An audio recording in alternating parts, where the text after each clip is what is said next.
Hello folks, welcome to Thursday morning's devotions. We're going to be beginning in Genesis chapter 9, looking at the end of this chapter, then going on into chapter 10.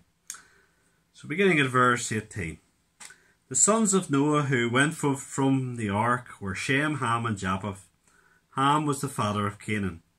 These three were the sons of Noah, and from these the people of the whole earth were dispersed. Noah began to be a man of the soil, and he planted a vineyard. He drank of the wine and became drunk, and lay uncovered in his tent. And Ham, the father of Canaan, saw the nakedness of his father, and told his two brothers outside. Then Shem and Japheth took a garment, laid it on both their shoulders, and walked backwards, and covered the nakedness of their father. Their faces were turned backward, and they did not see their father's nakedness. When Noah awoke from his wine, and knew what his youngest son had done, he said, Cursed be Canaan, a servant of servants shall he be to his brothers. He also said, Blessed be the Lord, the God of Shem, and let Canaan be his servants. May God enlarge Japheth, and let him dwell in the tents of Shem, and let Canaan be his servants. After the flood, Noah lived 350 years. All the days of Noah were 950 years, and he died. These are the generations of the sons of Noah, Shem, Ham and Japheth. Sons were born to them after the flood. In verse 2 it says the sons of Japheth and gives his descendants. Verse 6 says the sons of Ham and his descendants. And verse 21 the sons of Shem and his descendants. And then it says in verse 32, These are the clans of the sons of Noah, according to their genealogies, in their nations, and from these the nations spread abroad on the earth after the flood. Now, as we look at this story about Noah, it is very sad indeed. He previously described as a righteous and blameless man, a man who walked with God. But here we see he has a great fall. He plants a vineyard, he has wine, and then he becomes drunk and lies naked in his tent. It's very sad for a man who through God's grace has achieved so much in preserving the human race, that his last recorded account of his life is one of this embarrassing incident. And this should remind us all of the danger of falling, and no matter how spiritual we think we are, we can fall, and we mustn't rely on ourselves. We mustn't become self-confident, and always be aware of the dangers of being tripped up. But the main emphasis in this story at the end of chapter 9 is not so much on Noah, but on his sons. First of all, Ham finds about this. Instead of covering his father's embarrassment, he gossips to his two brothers. His brothers are different. They get a garment, they put it across their shoulders, walk in backwards, and cover their father's nakedness without looking at him. And it appears that because Noah had been shamed by his youngest son Ham, he puts a curse on Ham's youngest son Canaan. And quite a lot in this passage it refers to Ham always as the father of Canaan. And so Canaan will be cursed because of his father's guilt and his father's sin. Now, that might seem a wee bit unfair to us, but we don't know all the background and all that's going on here. From Shem would come the people of Israel. And when it says that Canaan would be slaves to Shem, it's possibly referring to the time that when the children of Israel would go into the promised land and defeat the Canaanites at that time. It refers to Japheth coming to live in the tents of Shem. Japheth, the people, his descendants, would live in many of the regions that Paul would minister in. And so that could be referring to his descendants, Japheth's descendants, becoming part of God's people. What a wonderful fulfillment that is, if that is indeed what it's pointing to.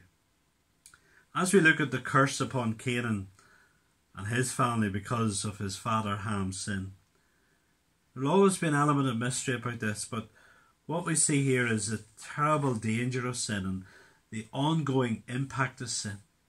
And when we sin, we do not know what the consequences of our sin will be on us, on those closest to us. And so there's a real warning here about our sin. We have to flee from sin if we want to know indeed the blessing of God upon ourselves and our families. Sin is dangerous. It's not something to be played with in any sense.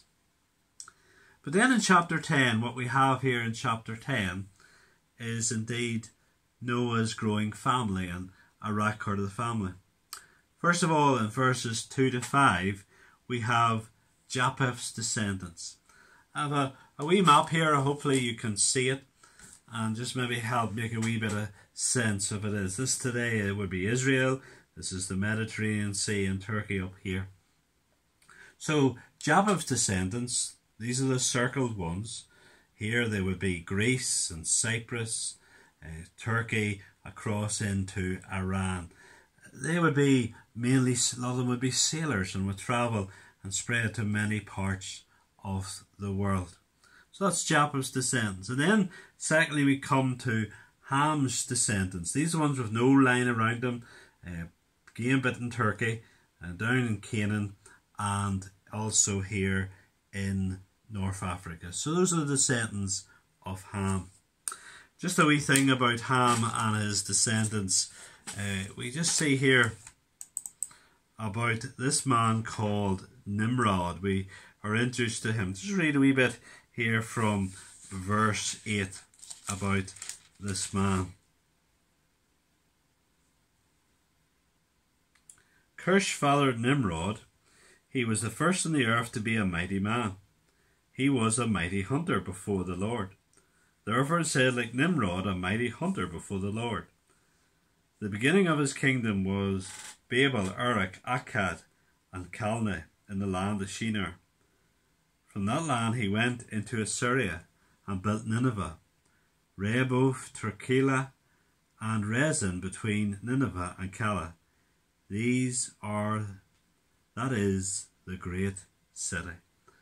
So this is a man of renown, a man who indeed would be well known indeed in his age and beyond that for his mighty feats. After Japheth and then Ham, we come to Shem's descendants. In the map here, those are the ones with a rectangle drawn around them. Here Syria into Iran, and then also the Gulf states down in these regions down here. These people indeed are last. You don't talk about Shem, Ham and Japheth in that order, but these people are named last because Shem would be the people that indeed the story would continue with Abraham and his family. One interesting point here in regarding to from Shem's family is this descendant in verse 25 called Peleg. The name Peleg means division. It says to Eber were born two sons. The name of the one was Peleg, for in his days the earth was divided. And that possibly is referring to what we'll look at tomorrow, the Tower of Babel, and how indeed the world was scattered. And as we just think of this teaching about the descendants of Noah, Shem, Ham and Japheth, and these people and the regions they spread into across the world, it just strikes me so much that what we're reading here is a book that is telling the truth. Even the incident of Noah and his nakedness. It's a book that tells things as they really are. And so many people question the historical accuracy of Genesis. But this is God's account of the world. This is God's account of where we have come from. This is God's account of our failings, our faults, our weaknesses. And we need to learn from this. We need to take to heart what God is teaching us. That we are a flawed people. Yes, a people that will grow and spread, but a people of many failings. And a people who would need a Saviour and need God's grace. A growing family, but a family in need of God's grace. we'll continue this story tomorrow as we go into consider chapter 11 and the Tower of Babel then. God bless.